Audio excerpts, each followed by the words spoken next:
But jumping right back to the topic of rookie deals, and perhaps the most infamous one with Jim Jackson, where he held out of his deal after joining the Mavericks in the early 90s. This situation was the most egregious to NBA owners, as they didn't like the fact that his agent, Mark Termini, the guy that would eventually help Rich Paul and LeBron James form Klutch Sports, not only getting his client paid after holding out, but also getting the exact terms that they initially wanted, and even dangling the possibility of taking the NBA to the Supreme Court.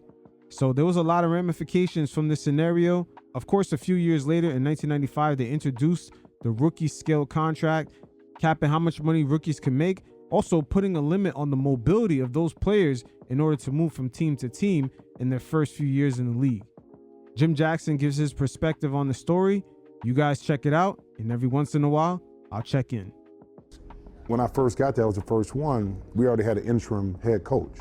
Donald Carter was the owner. Next year, they hired Quinn Buckner, first-time coach, Jamal's first year. Next year, they sell the team, okay? David McDavid buys the team. Jay Kidd gets drafted. Next year, they sell the team, another coach. So I had 3 owners, 4 coaches, and 5 years. No continuity. So no continuity, no stability up front in the front office. So how you think the product is going to deal with all of the change? Because you don't have anything that's set in stone. So yeah, as young guys, you needed direction, you needed stability, and we didn't have it as an organization. Now keep in mind, with all that chaos, they wanted Jim Jackson as the 4th overall pick to accept the same payout that the number 8th pick got. So keep in mind that quick soliloquy of just the overall picture of what exactly ended up playing out. Now we're going to hear what he went through as he entered the league and tried to navigate his way into a rookie contract. He sat down and explained it perfectly to Paul George.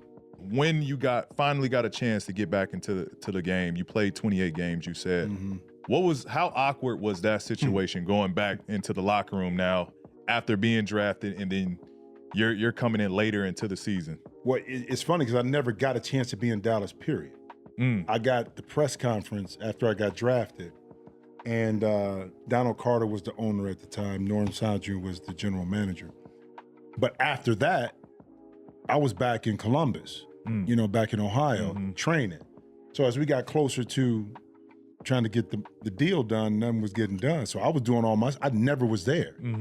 So I never established a relationship with any of the players, the coaches, or anything. So basically, I'm running 5-on-5 at home, just trying to stay in shape. Huh? But here's the thing that I learned, man, about that time, and it was hard. It was extremely difficult because I'm 22 at the time, and your dream is to go play in the NBA. Okay, it's right there at your fingertips. The line is right there, but I can't get to the line. I'm close to I can't get over it because but I had to make a decision, and my agent was really good. Mark Termini was really good. He said, Jimmy, here is what's going on. Here's how it will affect you if you sign the deal they want down the line. Not just today, but how it affects you down the line and how it affects next year's 4th pick, which was Jamal Mashburn, because the market is thrown off. So I'm going to give you all these scenarios, but ultimately you got to be comfortable with what's going on, because they can come at me as an agent, but they gonna come at you as a player. Are you gonna be able? I said, man, I can handle it. I can handle the criticism. I can handle all the negative comments because I know I'm right. And if I know I'm right, I know I'm not trying to take advantage of the situation, I can sleep at night. So, bro, now, here's the caveat. The reason why I came in game 28 is because I was about to have a lawsuit against the NBA. So it's deep because it's a word called collusion. And what happened was, at the time, we found out that David Stern had talked to these owners about paying rookies these high, big-term contracts. You can't tell an owner what to pay. So we got wind of it. Yeah. This is yet another strike against the NBA with the collusion. Spencer Hayward, 1970, he took it all the way to the Supreme Court and won, with the league trying to collude against him with that quote-unquote term group boycott. But right here, it shows you structurally, behind the scenes, They do not want the players coming in to get paid a lot of money, and they also do not like player movement.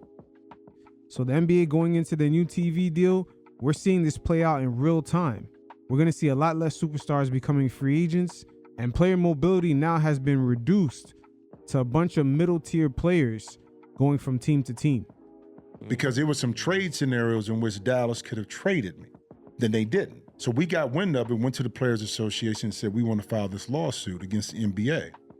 So my deal at the time would have been, I got an offer from Cleveland, I think it was 6 years, 21, okay? If I won my lawsuit, Mavericks would owe me double. What do you think happened? I signed. Yeah. I signed. So did they match it? No. So they just came in with my original market rate, which was 7 years, 21, right Got under it. For the fourth. right under for the fourth pick. Okay. Got it. Okay. So, but I got all my money in 28 games. See, this is why I tell people to be careful when you hear stuff in the news, like your negotiations. You know this firsthand with the Clippers. Things that were being said were sometimes not actually what the conversation in that room was. So you gotta be very careful when you regurgitate information that people are saying, because you don't know those intimate conversations that I had in the room with ownership, that in the public's eyes, they said, well, no, you got offered the Lakers. Why you didn't? None of that stuff happened. But I knew inside what happened. Nobody knew about the lawsuit. Then I finally signed, and I'm with the Mavericks, and Quinn Buckner is there, and management is there, and everybody's patting me on the back, and we're so happy to have you. Man, what do you think I'm thinking? Real talk. Right, Yeah. right. I'm in my mind, I'm like, man, I'll still be at home if I didn't have this lawsuit. Right. That's crazy. So think about it. So now going into it, I have no training camp, no nothing. You know the first game we played against? Defending champs was the Houston Rockets. It was Akeem. It was Vernon Maxwell. It was Kenny Smith. It was my boy Sam Cassell. It was Robert Horry. That was my first game. Yeah. I had like 2 or 3 days of practice. You heard all those sound effects when he mentioned Hakeem's name? All the grunts right there, because they know Hakeem's the real deal. And for some of you who don't know, if you go back through the footage, you'll see Hakeem was basically Giannis with a jump shot and crazy footwork in the post. As far as defense and athleticism, him and Giannis look the same out there. So at the end of the day, that's some scary shit. Right. Played, had signs in there, some boos, some cheers. Next game I played, we had 2 games at home. Phoenix Suns, Charles Barkley. We got Dan Martin, we got Kevin Johnson. Those are my first 2 introductory games in the league. Awesome. I did better from game to game. Yeah, I'm gonna tell you that awesome, though. But it was the surreal moment was this. I don't know what it was like for you the first time you got on the court. At least you got a chance to go through training camp, then go through preseason, and then play your first game. I ain't had none of that. I go from practice to put on a Mavericks uniform to walking out to boos and some cheers, playing against those guys. I mean, you talking about a head rush? Yeah. But I think my maturity at the time helped me handle what was coming at me. Because at the end of the day, once you get settled in, it's just basketball. Right. At the end of the day, even though I didn't have camp, you figure it out. And I got a chance to figure it out my rookie year. I mean, I averaged 17 points a game, and I had no training camp, had no nothing against those guys. But you figure it out. But you talking about a story, bro, that one right there, but it cost me, I think, a little bit long term because I fought the league. Yeah. Yeah. But it was worth it long term for me to do it. So I wouldn't change it. So that was in 92. You think that kind of had a part to do with them eventually coming to a rookie scale in 95? Yeah, I do. Because when C. Webb signed the big deal, they was like, hold up. And I think right after that, Glenn Robinson did. Okay. And then it was KG that might have been the last one that did. But a lot of it too was through the union. Now, I'm part of the union. I was a VP of the union back in the day. It was preserving salaries and spots, kind of like what they did with the salary cap for rookies now, that veterans would still be able to earn. 100%. And also going back to KG, he was the last rookie to get that kind of deal. I believe he was making almost the same amount of money as Michael Jordan in the late 90s. He was getting around 30 mil a year back then. Unfortunate for Kobe, I don't think he was a high enough draft pick, and he really wasn't at his A game at the time to earn that kind of money. So he just barely missed out on that window. But it did close with KG, and in a way, even though the league earns about 10 times more money now, the figures for the rookie scales look very similar to what KG was making in the late 90s now. That's with inflation, with all the evaluations going up, with a brand new lucrative television deal.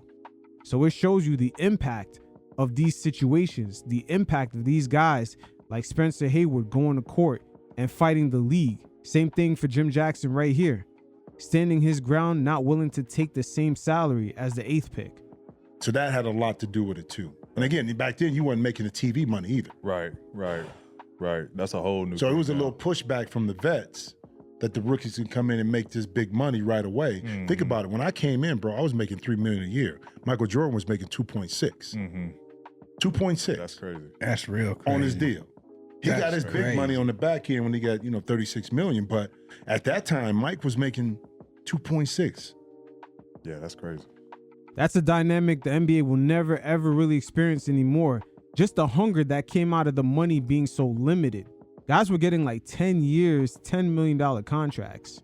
So the scarcity of shoe deals at the time, also the scarcity of money being given out to different players on the teams, it created that competitive environment that everyone kind of misses, that aura from the 90s, 80s, etc. That old school gridiron, hard-nosed energy that Charles Barkley and Shaq and all of them on the Inside NBA show tend to talk about.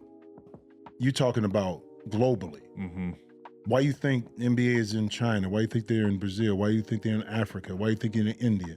Because market-wise, now that's a whole different TV market, okay? That's part of the CBA, but still, merchandise, all of that, the business of basketball. So if you got... I got to add on to that. Think about the nuance of governments willing to throw money at these leagues to host these games. It could be a regular preseason game or even the All-Star game. The Middle East in particular, there's a lot of sovereign money being put into rebranding their image globally. They did it for the Qatar 2022 World Cup, and their relations with the NBA is continuing to expand. So be on the lookout for that. NBC paying $2.2 billion, okay? You got ESPN paying $2.2 billion. Now you got Amazon paying $1.8 billion to the TV rights. That's not counting what they're getting overseas in Europe.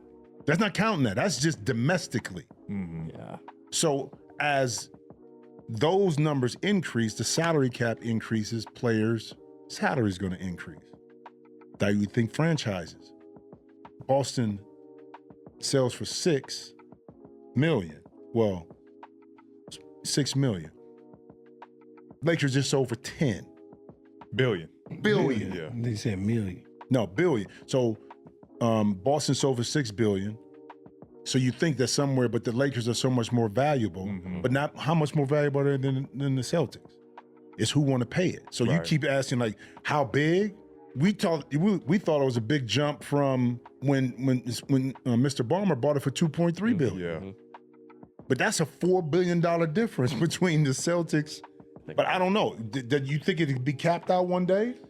I don't think so. Hell no. I don't think so. Because now I think we know enough that if the TV ratings are continuing to rise, like why won't the salaries rise, right? Like if we're all in for everybody making money here, owners is for sure making their money. Why can't we make ours too? You know what I mean? We growing the game.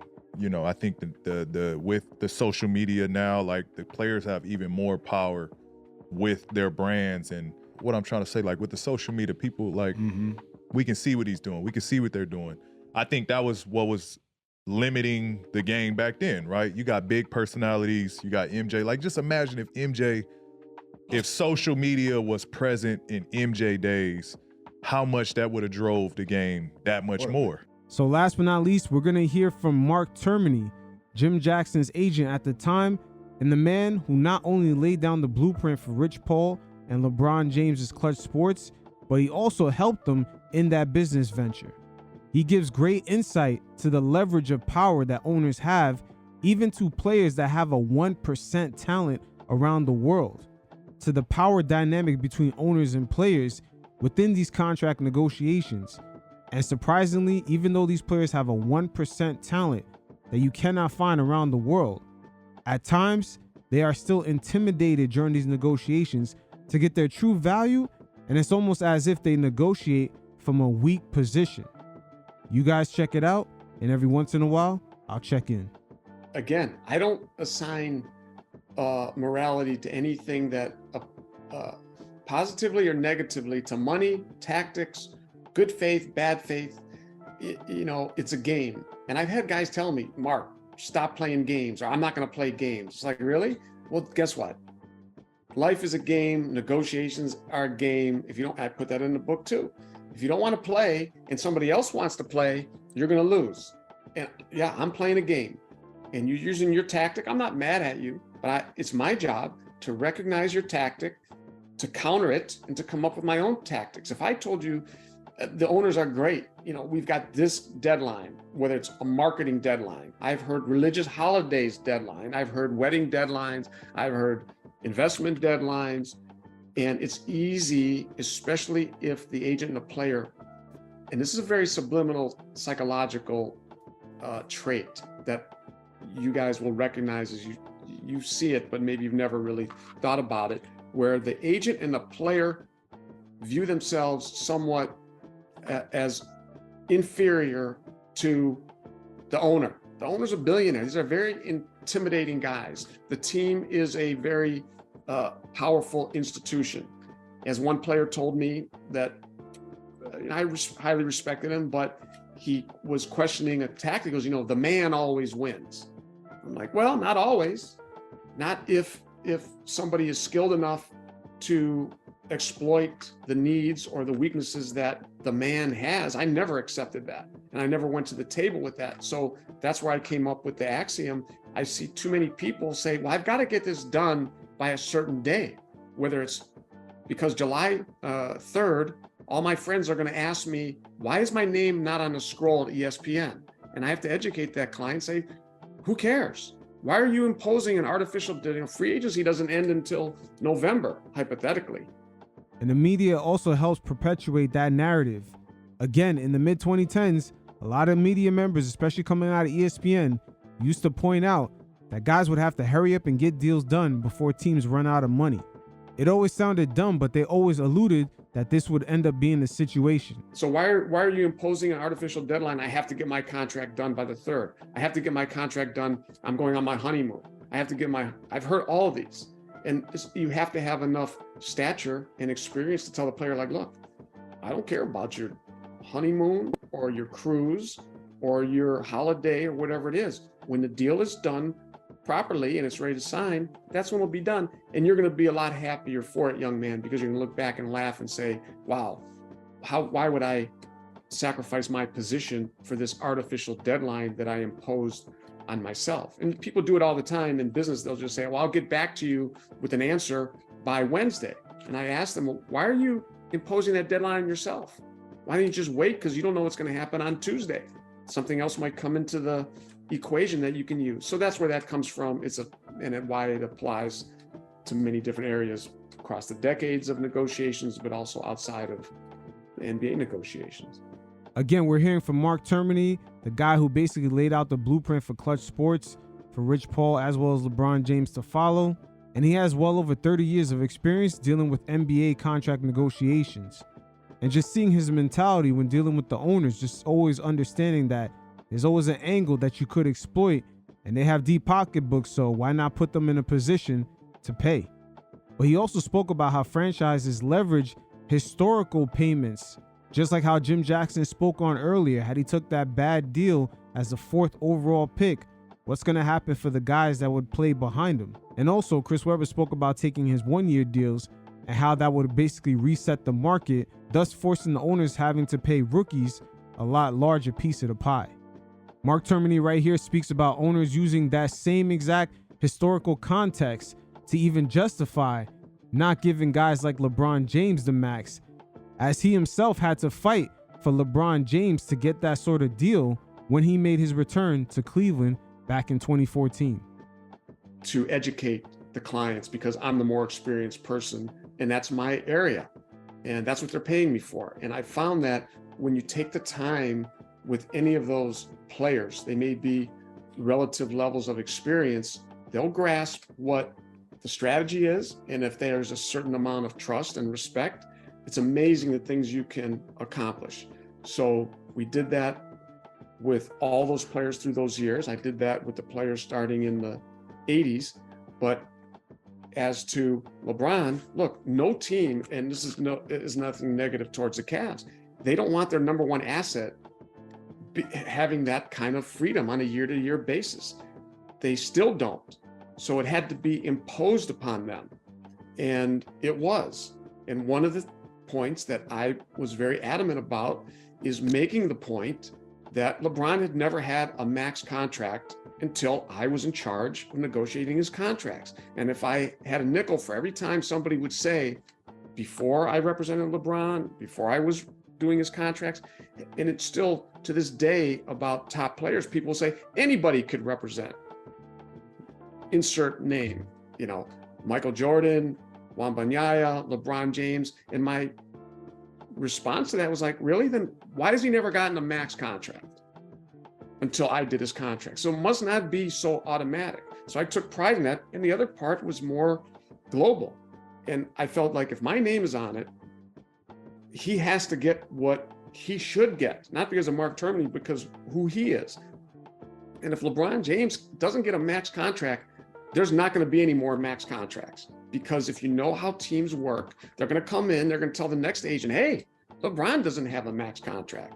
And they tried that with us in 2014. People say, well, I'm sure they just came and just offered you whatever you wanted. No, if I told you the video of this, or showed you the video of this, people that came to downtown Cleveland and they started out, well, we have this much cap room, multiple teams. A couple of them said right away, like, whatever you want. But a couple of them are very experienced guys, very competitive guys, and they're coming from a history where LeBron did not have a max contract. So that's another point I try to make. These guys don't just give you something. I'm always sensitive to when media members say, the Celtics gave Jaylen Brown this. Why is it they gave it to him? They didn't just give it to him, and certainly not with me. I forced them to do that, but it's always the team is on the high ground where they decide to give it. That's right. Well, they might have given it to me at the point of a gun, and you can say, call it all you want, but they didn't want to. So teams came in and said, we can give him whatever it was, $10 million under the max, $5 million. And I went to Holy Name High School. They had the nuns, and the nuns had a ruler. And when the nuns thought you were misbehaving, they said, put your hands out there, Mr. Termini, and then they would whack it with your fingers. So when these guys came in, I was like, put your hands out there, okay? And I don't know what I grabbed. There was a couple guys that they had to take a little Catholic school pain. I said, it's gonna be the max, okay? And then they quickly got to the max and stopped that discussion, and the word got out. But I had to make that point because he had never had that before. And the same thing, one of the points I make in the book is that these threads, some of them are old school, and people say, well, we want to hear about the 80s, 90s. I get it. But if you're smart, you will hear about those things and you'll listen to them, because those are merely issues and business principles that applied then, and they still apply. Doesn't mean you shoot the two-handed set shot. I'm not that guy. But I'm saying those traits, those characteristics, those business issues, you can see them still manifesting themselves today. You may not have the tools of holdouts the same way. You have a rookie scale now, but the psychology of representing the player with skill, with strength, finding leverage, evaluating it properly, being willing to use it, not evaluating or thinking you have more leverage than you do, but also not acting as if you don't have the leverage that you do have. Those are all principles that were applied by me in the 80s. And I see guys using them wisely now, the top agents, and I see other agents or team members not using them properly. And that's kind of what formulated a lot of what's in the book. It goes to show you, no matter what era the NBA players are in, it's always going to be about what they could leverage.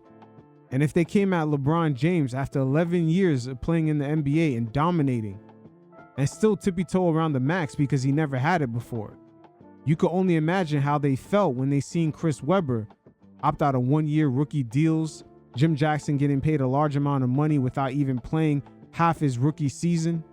The owners have never wanted to ever set the precedent that this will become the new standard. Just like when LeBron James, as a figurehead of the league, left his original organization in Cleveland and set the standard of guys taking control of where they want to go. That kind of leverage is still playing out today because in this new CBA, they put a lot of restrictions and limits on player mobility. They don't want franchise guys walking away and those organizations getting nothing in return. So this was great insight on the business side of the game, and we got great perspective from multiple eras of the league and the outcomes of those events, how they affected the league going down the line. But hey, it is what it is. You guys definitely hit up the link in the description below. Check out the playlist. We got more NBA stories just like this, and also some game film along with the storytelling. And until next time, you fellas stay safe. Peace.